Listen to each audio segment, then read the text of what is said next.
G'day, everybody. Oh, it's on. It's always surprising when that happens, Hey when it's now. on. All right. There we go. We have that. Oh, that's We have notes down here. totally No, just distracting. kidding. Don't mind us. We're just Well, going to no, do I a thing think for I now. That looks good. A little to the left. Yeah. No, it's nice. Got some colour there. All right. We're just going to do this for a while.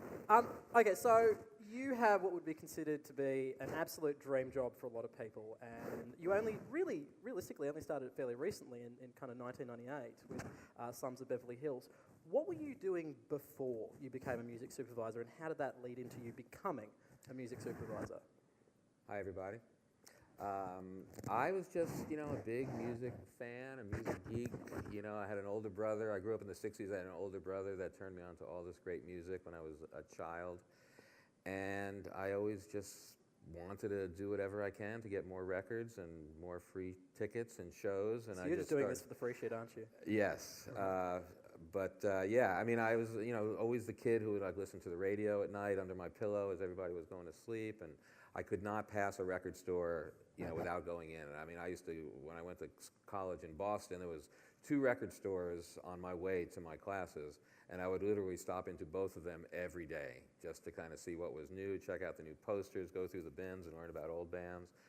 And I worked at record stores, and I managed a band, and I worked in clubs, working the door, and doing some booking. And I ended up volunteering at a great radio station, KCRW, and I started meeting other people who do music supervision. And I hooked up with this guy, Marc Roswell, who was a very established music supervisor, who had done The Commitments and many other movies. And he kind of showed me the ropes. We got this opportunity to do Sons of Beverly Hills. I was not really experienced enough for them to hire me on my own, so we brought in Mr. Roswell, and we did that movie, and I learned quite a bit. He's one of these guys that just yaps all the time about everything, so you can spending a day with him is like spending a week with him. We did Varsity Blues after that, and then we just sort of, Varsity Blues. So you're responsible for James Van Der Beek's blossoming feature film career then? I am, yes. Thank you for laughing at the James Van Der Beek joke. I really remember the whipped cream bikini more than James Van Der Beek. Oh, yeah, wow. Sorry, I'm just going to go back mentally to that moment for a while. Yeah. That was a good moment. All right, look, one of the things we have noticed a lot is that television has become a really powerful means to break new bands. Now, is that because of television's just doing it really well, or is it because radio is doing it really badly? I think both. I think radio is definitely doing it badly. There's so few good radio stations around these days that will play new music. Is this a problem here? I seem to be, it's my collar, really.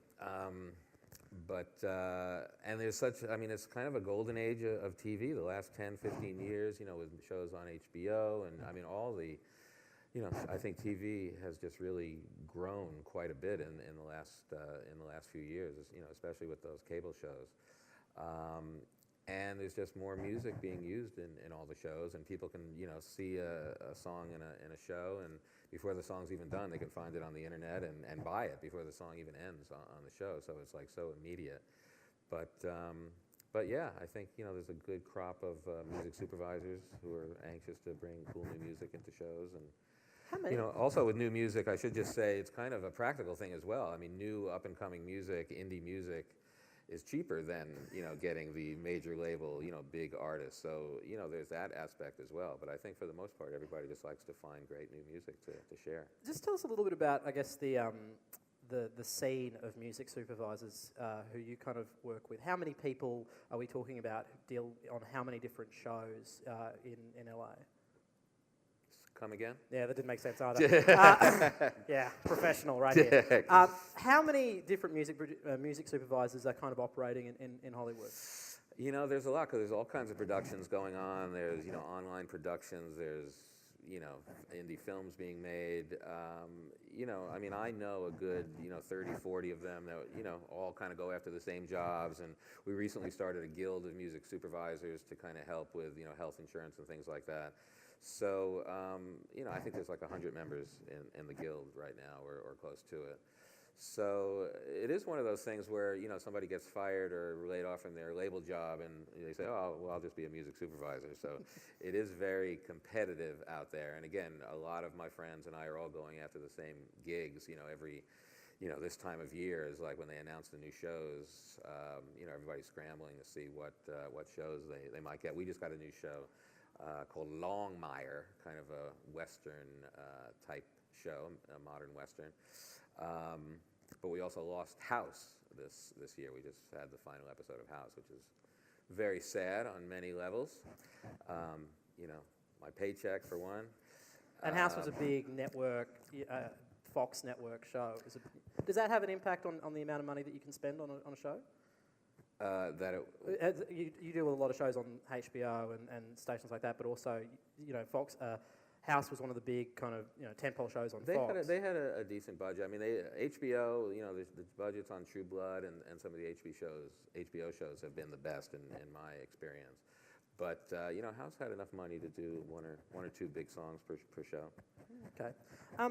You are the man behind the music we've mentioned on House, True Blood, Dexter, the American version of Wilfred. I'm wondering if you could take us through kind of the process, from your first, when they first kind of approach you with an episode or a script, right down to, the licensing. If you can walk us through the process on an average TV show.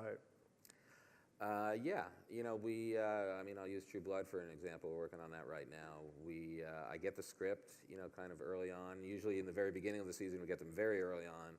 And then as the season goes on, we may get them, several weeks before, that's not true, but we'll get a cut several weeks before it actually airs. But go through the script. Usually there might be some songs written in, or there'll be, obvious scenes where there's going to be music, like in a bar at Merlotte's Bar or Fantasia, or there's always an end credit song that plays in True Blood. So at that point, I'll read the script. I'll kind of note where the music is going to be, and also every episode of True Blood is named after one of the songs that are going to be in the show. So usually the writer has an idea for a song that's going to be in the show, either in the end credits or somewhere else. So next step is we get a rough cut of the show, and again, just sort of mapping it out and kind of starting to think of what we're going to need, or if there's some big song that's in there that we should start clearing like right away because it's going to take a long time. And then we sit down. We have a spotting session where I and the composer Nathan Barr, Alan Ball, and the writer of the episode, and maybe a couple of other producers will all sit down. We'll watch the show from beginning to end, and stop everywhere there's a music scene. Whether it's going to be, we'll decide if it's going to be Nathan Barr doing some score music there, or if we're going to need a song somewhere. Kind of get an idea of what emotion they want or what they're thinking. Usually the editor will put in a song as kind of a placeholder. And they'll say, Alan might say, well, this song is okay, but we need something a little bit more melancholy, or we'll need something a little bit more, optimistic, or whatever it happens to be. And then I come back, and I usually will send Alan scenes with like 3 or 4 songs cut in for each scene. And, he'll pick one, and we'll end up going with that. I'll contact the record label and the publisher and negotiate a deal. Some songs we might need. We play a ton of music at the bar at Merlotte's, and a lot of it is sort of very, indie baby band, very inexpensive, music. So I'll kind of start strategizing that of, how we're going to fill up the pieces of the puzzle that make the budget, and negotiate a deal, with the label and the publisher. Recently, Mad Men just splurged something, I think it's $250,000 on a Beatles song, and Beatles songs are notoriously expensive. They don't like licensing them out. Have there been occasions where somebody's just come back with a ridiculous amount of money and you've been like, oh, I really want this song, but we just can't justify the price? Yeah, it happens every now and then. Actually, on True Blood, we were going to use a Doors remix, Thievery Corporation Doors remix in one of the scenes. And it worked really well, and they had actually reached out to us recently just saying, we got these cool remixes, we'd love to find some placements for them. And we offered them what I thought was a reasonable amount of money, and they very nicely said that I was not even close.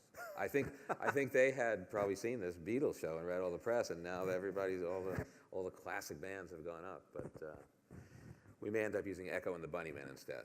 We're much more reasonable. Same, but totally different. At the same time, though, it does kind of work in reverse. Working on these big shows like True Blood and Dexter has given you an opportunity to also create music and create partnerships in music. I know recently there was a Karen Elson and Donovan duet that was put together. Can you tell us a little bit the story about how that song came about and found its way onto your shows? Yeah, I mean, that's what's fun for me. I mean, I love, especially for True Blood, because we put out some interesting soundtracks, and, you know, that's also another part of my job. If we are going to be doing a soundtrack, you know, soundtracks these days, I mean, they don't really sell much at all, except for, you know, a Twilight or a... Glee. Or a Glee. What was that other one that just... We were talking about Smash earlier. Yeah, no, you know that big movie that just came out with the... Which one? Hunger Games? Yeah, Hunger Games, thank you. Even though none of those songs were actually in the movie, but that did sell very well, that soundtrack. Yeah. The good thing about Twilight is there are all these scenes where Bella just kind of sits there and pines while music plays. That can justify that, I guess. Yeah.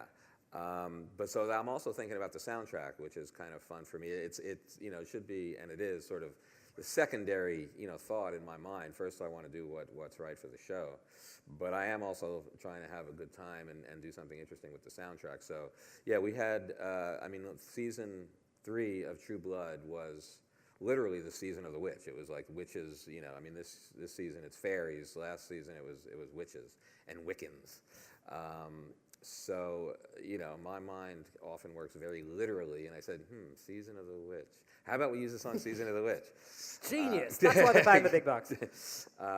So, you know, obviously the Donovan version is a classic and really great. But I do love to use cover versions, and I just did a lot of research, and I found Karen Elson, who is a great artist, ex-wife of Jack White, and has put out a couple of great albums. She had a very cool version of Season of the Witch as a B-side to her single. So my first thought was, you know, it'd be cool. I like this version. I'm going to pitch this version. You know, not too many people have heard it, and it could be good on the soundtrack. And you know, Karen is a great artist. So we ended up licensing that for the show. And then I forget exactly the chronology, but I do know some of Donovan's relatives. Actually, I live next door, not down the street from Ben Lee. So, well done, Australia. You reacted very well. in Hollywood, and he's married to one of Donovan's daughters, and I know another one of Donovan's daughters, and they're always, you know, kind of, we're just talking, and they always looking for opportunities for Donovan. And I said, we're doing this version of Karen Elson's Season of the Witch. Maybe Donovan can make it a duet and add vocals. You know, it wasn't a true duet, but he could add vocals to Karen's version, and we can kind of remix. You know, Karen gave us her version, and we could pull some of the vocals out. And Donovan did it. He did it in Mallorca. He did his vocals, and it came back, and we tweaked it a bit, and we worked with the original engineer, Jack White's engineer, and Karen's in Nashville, and we mixed it back together, and we made this very cool duet. I've noticed a lot, particularly with the HBO shows like 6 Feet Under and True Blood, that you do like to use covers a lot. Is there a particular reason why you use covers? You know, I'm a big fan of covers. I love the originals. I love the covers. You know, I think it just adds a kind of a freshness to it, especially if it's a new cover. You know, some songs, you know, you can cover. It's just like, this is the definitive version, and you're not going to get any better, and don't even try.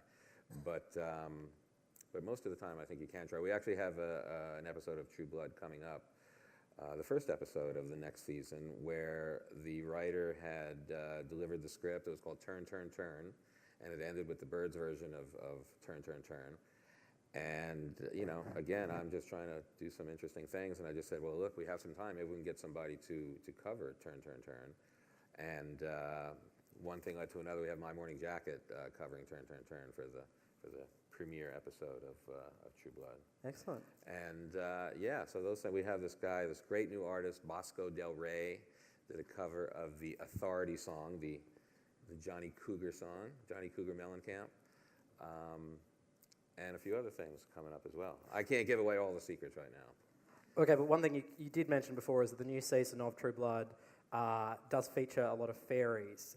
How do you pick music for fairies? We are still trying to figure that out, actually. We've had, there's a fairy bar, a fairy club, I should say.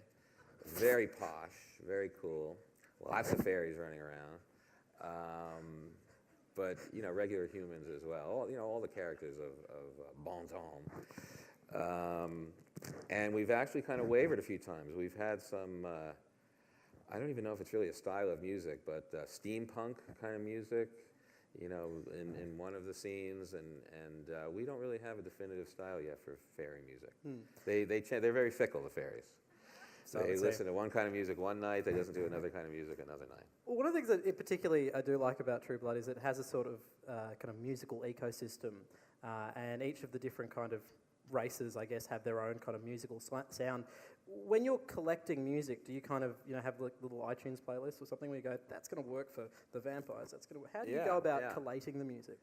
I do have. It does have an ecosystem, as you say. There's again using True Blood as an example, or even using Dexter as an example. Yeah, there's Merlotte's has its own kind of. Badass country, southern blues, southern rock kind of sound. Fantasia down the way a little bit has more of a gothy dance club kind of death metal kind of sound. Suki has the kind of music that she listens to. On Dexter, it takes place in Miami. We use a lot of Latin music, whether it's Latin hip hop or sort of classic. Cuban 60s music, so yeah, I'll make little folders on my iTunes, and people, of course, are always pitching me music, and so I kind of work that into my folders. Well, actually, that is something we should talk about, which is where your music comes from, which I assume is why you're all here, because you just want to give them a CD. Because you do a radio show, obviously, and then you're constantly kind of chatting through new music for that. But in addition to that, where is music coming from for you? It comes from all over. I do get a lot of music pitched to me. I read, I'm a big fan of Mojo magazine and, all the music press and blogs and everything. I listen to my fellow DJs at KCRW. I listen to a lot of satellite radio, Sirius XM in the United States. I'm just sort of, it's not like I'm out hunting for it, but it kind of comes to me and especially if I hear about things in a few different places, it kind of starts to register. But I don't really have a science to it per se, but I'm just sort of got my ears open for interesting things. One of the things I've noticed particularly, again with the HBO shows, is how the absolute importance of that song that plays over the credits, how it often kind of reinforces kind of the themes and the ideas of a show. How much thought do you guys collectively put into getting that moment right? A lot of thought and a lot of differences of opinion. Sometimes everybody is a music expert, usually the writer and Alan Ball have a certain idea for the end credit song, and then actually when we actually see the show, that could just change dramatically from what they thought was going to work.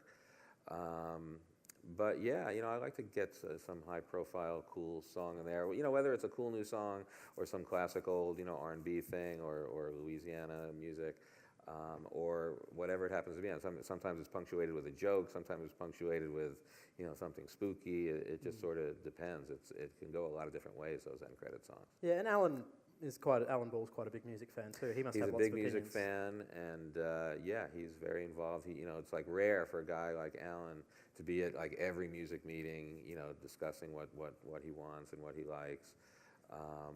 So yeah, it's totally a collaboration, but he's very involved. Actually, you've worked with quite a few very big music fans, because on House, obviously Hugh Laurie's a musician.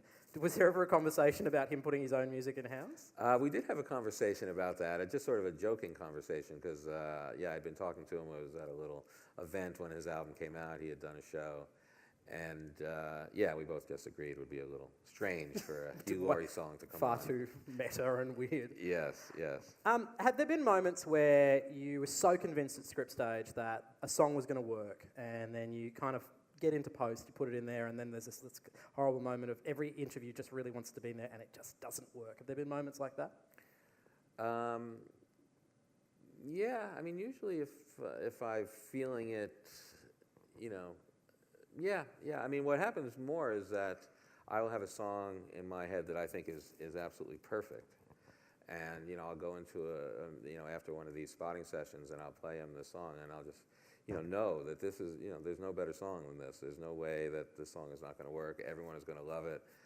And then, you know, I'll play it for them and they'll say, yeah, what else you got, you know? So, yeah, it's so subjective. Everybody has a different opinion on it. And, you know, it is sort of heartbreaking when, and very celebratory when I get a particular song that I love in there. I know at some point we'd like to go to questions at some point, so if you have a question in your head, start to percolate it together so your questions will make more sense than mine. But I did want to ask that, you know, through your work you've broken a lot of artists. I mean, she mentioned before that Sia's first big introduction into the States was Breathe Me at the end of Yes. 6 Feet Under. Do you feel a certain amount of pressure and responsibility to break new artists and destroy our microphones while you're at it? I'm having trouble with this microphone. It's my collar. No, I don't feel any pressure to break new artists. It's always nice to break a new artist. The Sia thing was just, you know, an amazingly fortunate series of events, you know, starting with a beautiful, great song from Sia. It had not been released in America. I was kind of familiar with her from her work with the band 07. So someone had given me an import of that album, and I always loved that song. I'd been playing it on the radio, and the stars were just aligned. I mean, if you watch 6 Feet Under, it was an amazing series, but an amazing final episode. I know some people are probably starting to tear up right now, and the song just worked perfectly. I pitched it. I mean, when I pitched it, I pitched a few other songs to Alan as well. So he was bright enough to go with that one, and yeah, it just worked great. That's like the perfect example. That's the dream situation for a music supervisor, for Sia. You know, those kind of situations where you can really showcase a song like that are rare. Do you do that thing where you absolutely love a song, you think that song's going to be perfect, and to kind of push it forward, you also put 2 songs off to this, when you submit your 3 songs for each moment, do you also put 2 other songs that you think they definitely won't pick that? Do you play those mind games with producers? I don't say they definitely won't pick that, but I will often say to my colleague, I say, you know, she goes, really? You think that's going to work? And I say, well, just make the other ones look better. Yeah, right. So sometimes I do that, but sometimes it bites me in the ass, and that's the one they pick. Yeah, right. Who would like to ask a question of Gary Calamar? Come on, don't rush or anything. I believe there's a microphone there. I think we're supposed to make your way to the microphone there. Is that the plan? Excellent. Give a round of applause for the first guy to ask a question. Yeah. I wanted to find out more about the pitching process. When you say people pitch songs to you all the time, like, you know, how does that actually happen? It happens in various ways. You know, people email me directly. There's many sort of licensing companies that I deal with, you know, mostly based in America.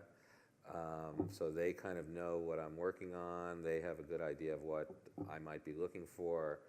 You know, they're pretty good with the schedules. You know, a lot of times people will pitch me a song, and I'm not even working on that show for 6 more months, and that's just, you know, it goes away. I can't really deal with it right now.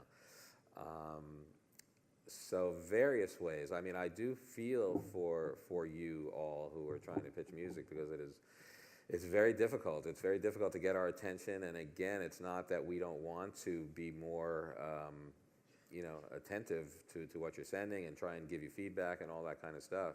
But usually we're working on a pretty tight staff and a pretty tight schedule, and you know, it's often hard. The best thing to do really is just to do your homework as best you can.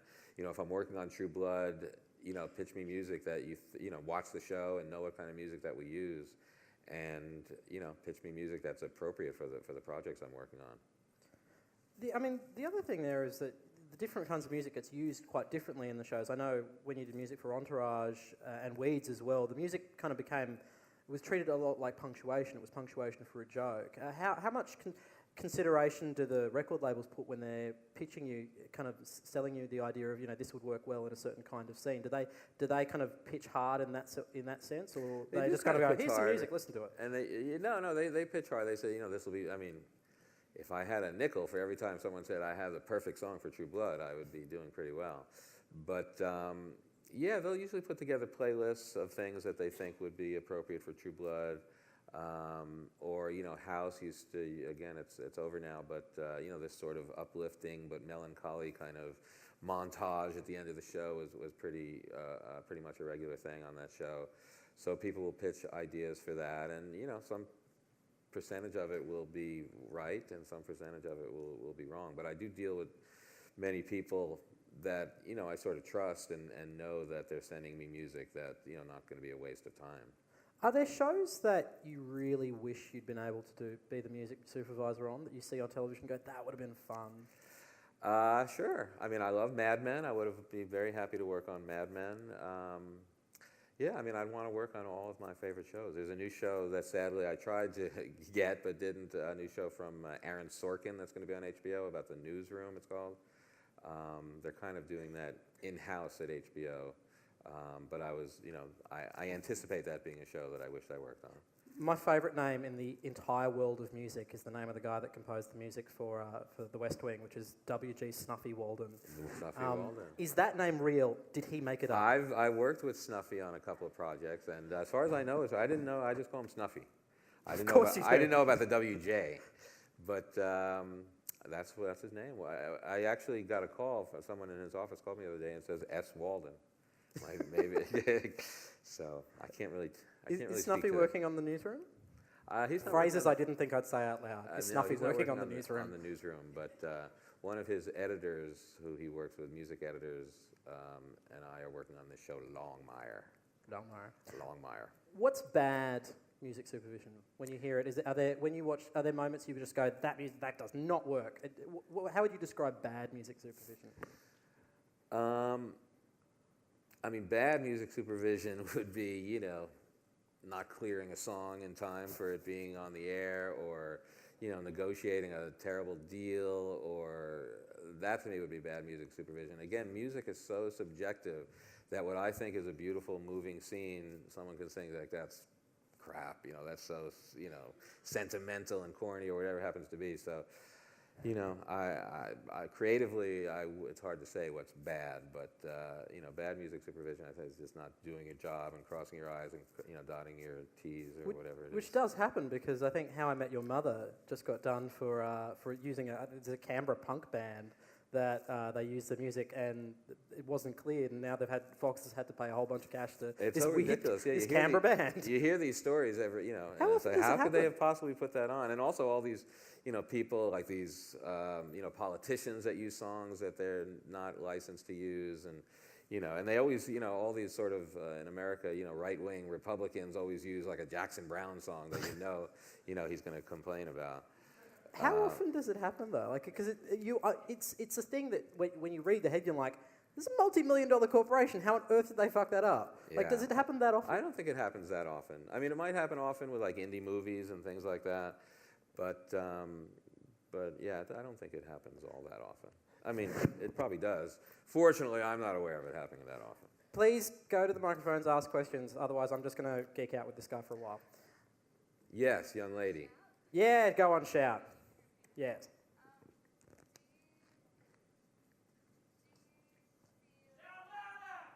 We're going to repeat it. I'll repeat it back, it's fine. Maybe we'll have you repeat it. You shout pretty loud. You're in a safe place, go for it.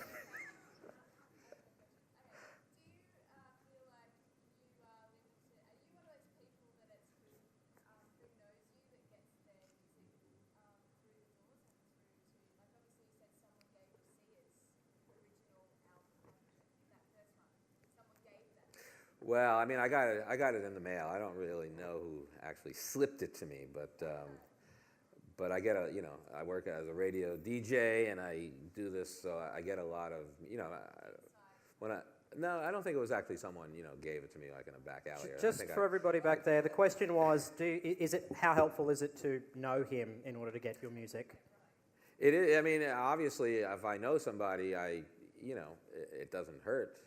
To know me and to, you know, kind of be able to talk with me. I mean, it's weird for me to be talking like this, but obviously, if there's a friend of mine or someone I know, it's easier for them to slip me something on the side. Yes. Hands up if you'd like to become Gary's friend. But unfortunately, it's unfortunately, it's the back gets the award. He's got 2 You're hands. going to be my friend. But unfortunately it's sort of like Facebook. I don't have time for all my new friends. By the way, he still hasn't responded to my Facebook off. friend request. But no, I mean, it's kind of weird for me to say that. But how many friends can I have? I'm just a mere human being. I've only got so much love to go around.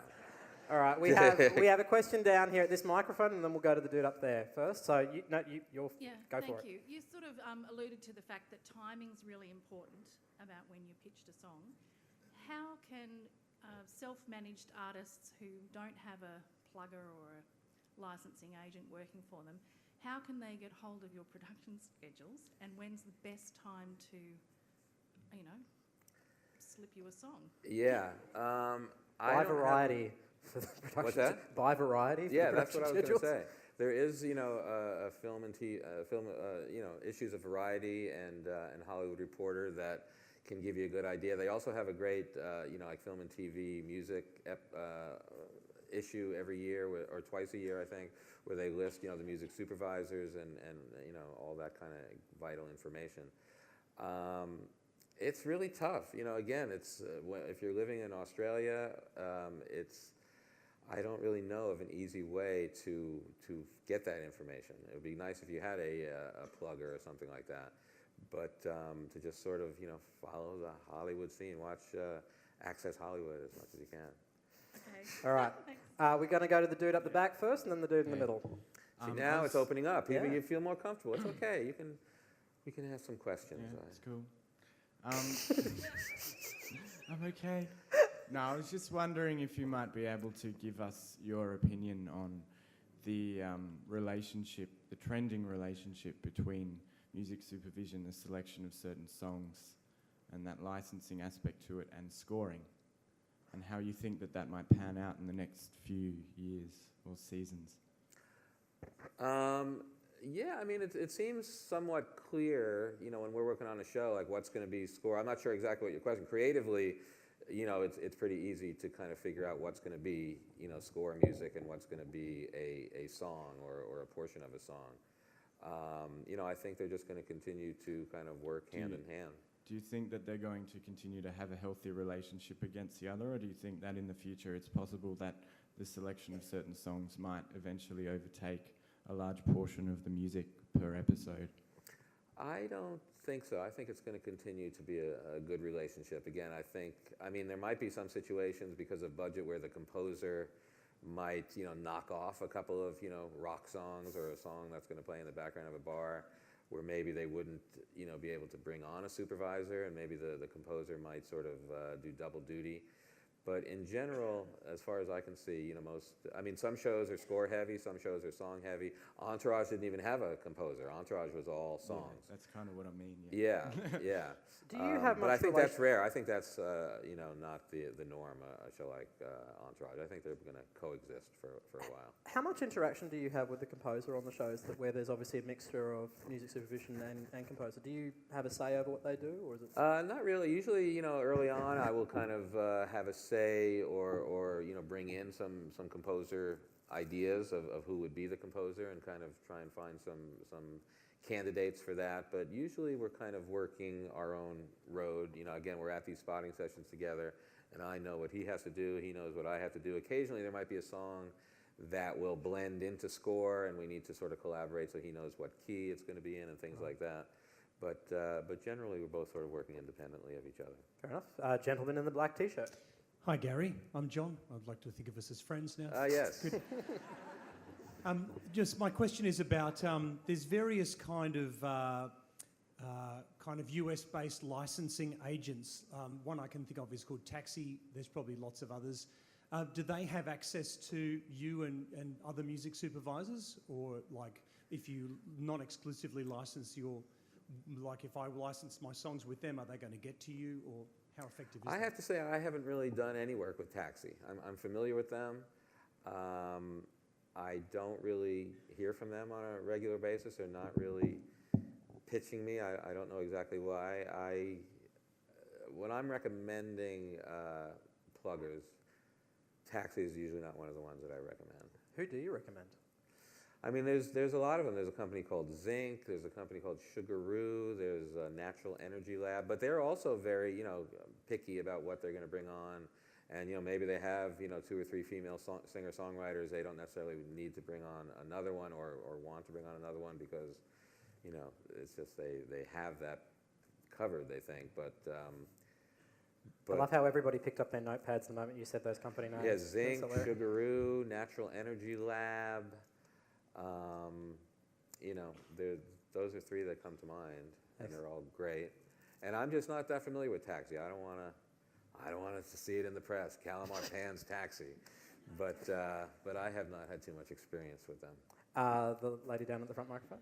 You mentioned that you read music blogs. What would be a couple you would recommend to read and also to potentially engage with as songwriters? What are they called? It's The internet. It comes on computers. I don't know. Pitchfork. Pitchfork, right. Sometimes my mind goes a little blank.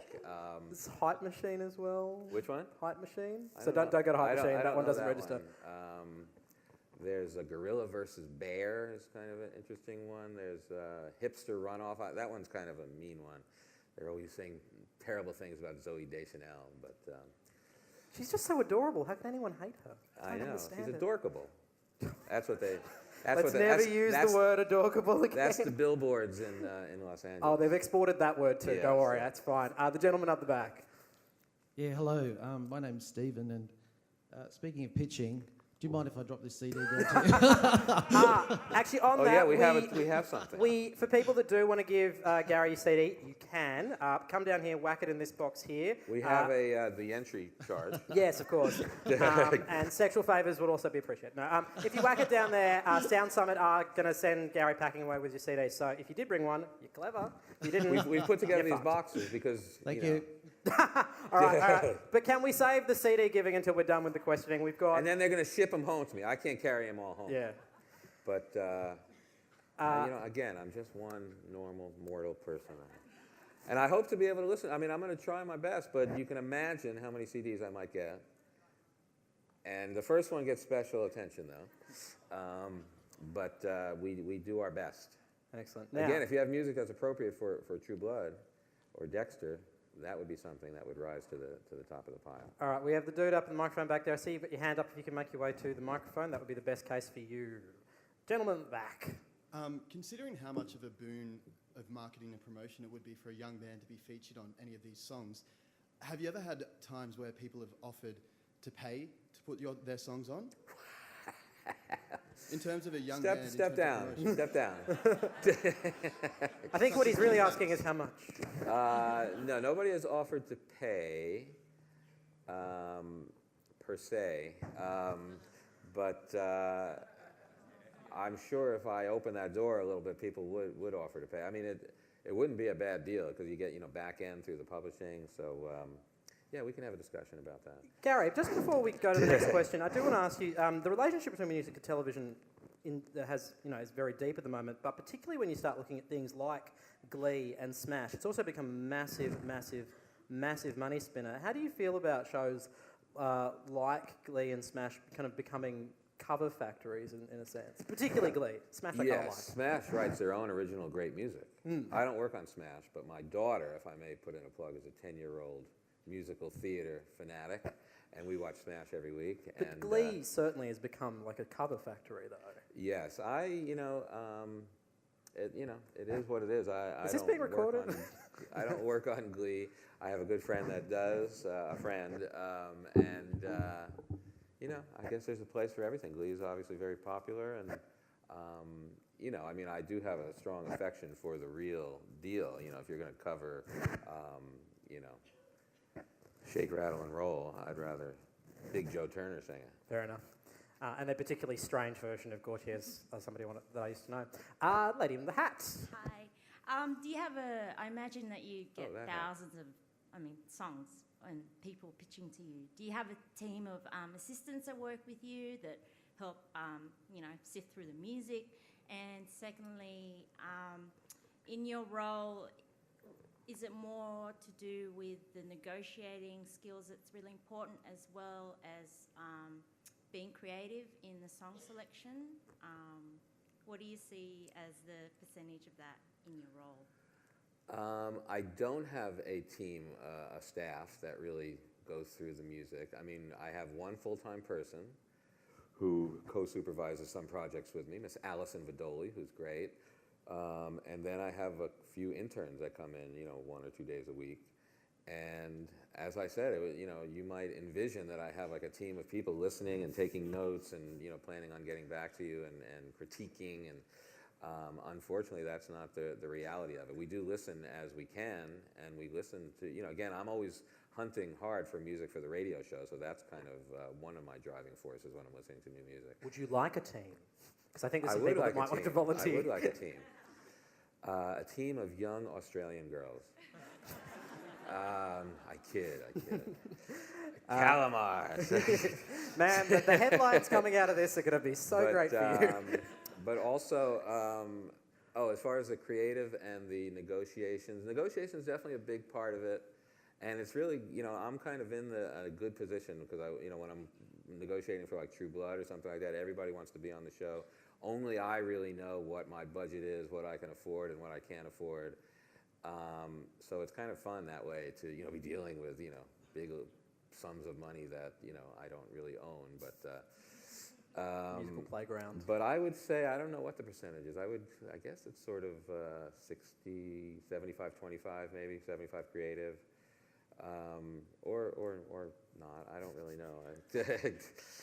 But the negotiation can be fun as well. Again, the music, film and TV music community that I deal with in America, mostly in LA, we all kind of know each other, and I think I'm very fair. I mean, I have a good idea of what songs are worth, I think. It's like sometimes, I remember the first job I worked on was, it was a second job, Varsity Blues, a movie, and there was a song by some country artist that we needed to get. I was just sort of learning the ropes, and we had sent in a request, and I think they had quoted like, $50,000, $25,000 per side for this song. And I just said, that's totally out of our budget. I think maybe we can scrape together, $7,000. I said, okay, we'll take it. So it's like, it's good to know what things are worth and what you want to spend. And, fortunately, when I go into a negotiation, I have a good idea. I definitely know what I want to spend, and, hopefully it'll work out. With this Doors song, I was surprised that it didn't work out. But most of the time, I can kind of get my way. Just out of curiosity, what were they asking for? They didn't say. They said I wasn't close. Yeah, right. Yeah. But, okay, so let's say you take a song like the Peter Gabriel song, the cover of Arcade Fire that was used in House, that big scene where he's, spoiler alert, may kill himself. How much does something like that cost? What did that cost? I think that cost in the neighborhood, it was like, for master and sync, it might have cost like total of $40,000 or $50,000. I mean, you were talking about the Beatles song costing $250,000. This might have been, it was a big use. Peter Gabriel is obviously a huge star. I feel like Peter Gabriel today with this microphone. He's going to do covers later, it's fine. Red Rain is We knew he'd sing eventually. We were talking about this in the green room. It's like, we should sing. I'm like, we should not sing. It's a terrible idea. I get a little crazy when the microphone's on. So yeah, that was an interesting situation. We wanted to use an Arcade Fire. We wanted to use both versions, the Arcade Fire version and the Peter Gabriel version in this episode. And Arcade Fire, God bless them, they didn't want to let us use their master. They're very hard, aren't they? They don't agree to. But they did let us license the publishing, and we used the Peter Gabriel version, and it was quite a beautiful scene. If I do say so myself. It was a very beautiful scene. And the lady in the middle of the room thingy. Hi. I had a question, obviously. Obviously. But, whereabouts in the world, other than Hollywood, or including Hollywood, where is the best place in the world to position yourself to get into your area? Yeah. It's Hollywood. Why not? Yeah. Why do you say except for but Hollywood? is there anywhere else which is kind of second best or third. But like, there's certain scenes that you look at. Like, do you look at the UK scene? Oh, where I look for music, or where you would? Oh no, like where would Where you you should live? be. Where would you go to get into that kind of area? Where would I go to, or Yeah. where would oh you no, where would you suggest people go to? Sorry. to get your music heard? And No, okay. Let me start again. Okay. it's to me, get I'm into sure. music supervision, whereabouts in the world, other than Hollywood, is a good place to be? To be Does a that make sense? to be a music supervisor? To be a music supervisor. Yeah. I'm all embarrassed now. Oh, I'm sorry. No, it's me. Believe me, I'm sure it is. I will say New York, I guess. Yeah, totally. New York would be the next best place, I would think. What's your aversion to Hollywood? That's what I don't understand. well, It's like, where Look, anywhere else? I cannot go to but Hollywood, but the most useful place I could be, anywhere other than that. Can we give a round of applause for actually a very entertaining question? but I will say I don't really, as my colleague at my office says, it's like all music supervision jobs are taken. You know, there's no openings right now. And it's kind of true. It's just so competitive. I mean, it's a fine job, but I don't really see it as like a booming industry for new people trying to get in. It's very competitive and very tough. And you know, a lot of people, you know, come to me saying they want to be music supervisors, and I say, you know, I would have a couple of other options as well, because they try for a couple of years, and you know, it's hard to get good jobs that you can make a living at. In terms of the American television market, how much of it comes out of the music supervision standpoint? How much of it comes out of LA, and how much of it comes out of New York? Because there are New York-based productions as well. Does anything come out of New York? I'm sorry, what was this question? Okay. See, I was mocking you now. I'm not doing much better. I'm sorry. How much music supervision comes out of places outside of LA? I'm not really sure. I think a lot of advertising work might come out of New York and Chicago. I do know there's some fine music supervisors in New York. This guy Randall Poster always works on amazing projects. You know, I'm in Los Angeles, so I know there's a lot coming out of there, and there's some things coming out of New York as well. Do you prefer working on television over films, kind of purely because it's a longer running gig? Like you can. It's a nice gig if it's a hit show, and just these days I've been lucky to work on some great shows. You know, I'd much prefer to work on a great TV show than a mediocre film. Yeah. And again, just speaking business-wide, even you know, fees for films for music supervisors have gone down, as fees for a lot of music as well has gone down for licensing. Why? I think the studios are just getting tighter with the budgets, and you know they, you know, just business as usual. Cheapskates. Are there more questions? Come on down to the microphones. Hey, there you are.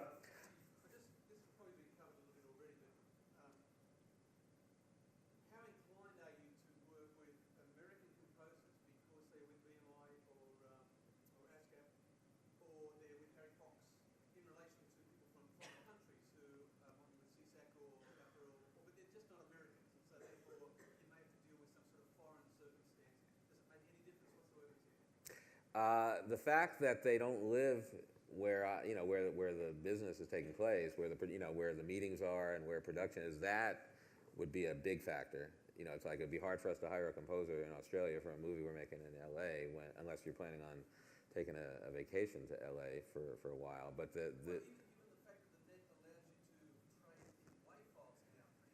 yeah, I guess it's possible, but that would be a bigger thing in my mind. The whole BMI ASCAP thing would not be a factor.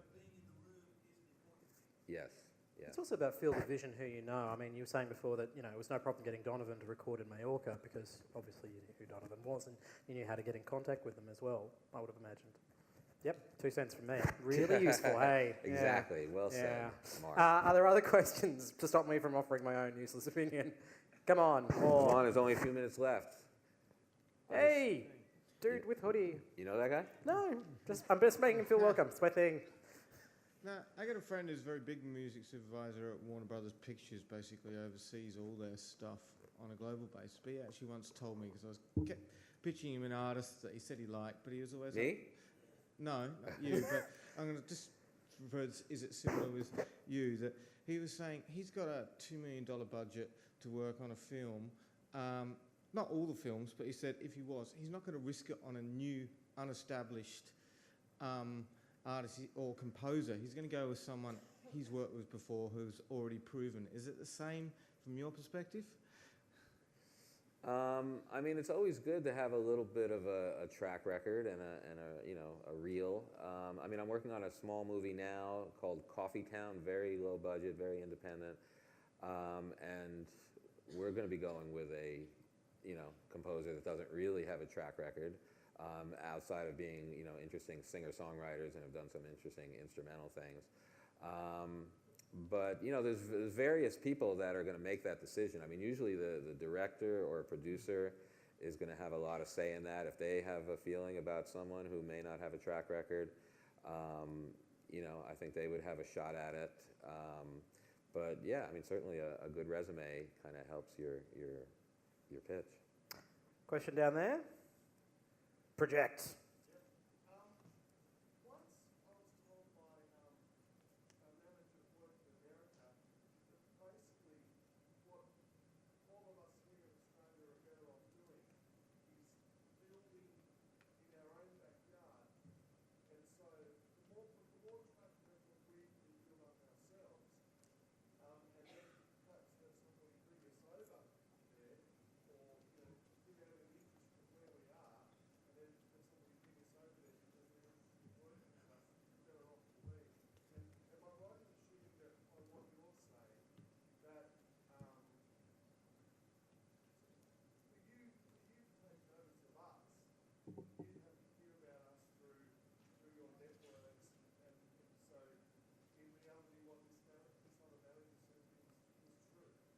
Did everybody catch that? How would you just... Okay.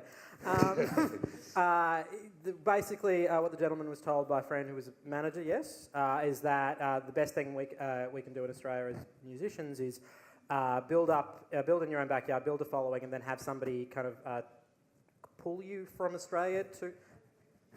Yeah, Okay. yeah, it's possible. Again, there's a lot of great composers in Los Angeles. And you could be twice as great as them, but it's like, there's only so many hours in the day and so many people you can speak to and so many things you can listen to. So if like people are kind of coming to me, and again, I'm not necessarily in that position that you're talking about, but, it's just easier for to pick someone local. It's just kind of, basic science, I guess. All right, we have time for one more question, and it's the gentleman down at the front. This might not count because it's so short. Okay. Just we might go to another clarify that point, as well as the earlier one, they mentioned composing and so forth and being available for meetings and all that. But as far as just a song, and forget about the issue of getting noticed, just you found a song, this is great, you got two songs, all things equal, you like both songs, does it make any more sense for you to pick somebody that's with BMI or ASCAP versus APRA from Australia? Not that I know of. I don't know if the networks. I don't know if anybody's run into that problem. To me, it does not, and I would do whatever I can to clear it. I've never had a problem with that situation at all. All right, ladies and gentlemen, thank you all for coming. Will you please put your hands together for Gary Calamar? My name's Marc Fennell. Thank you so much for coming down.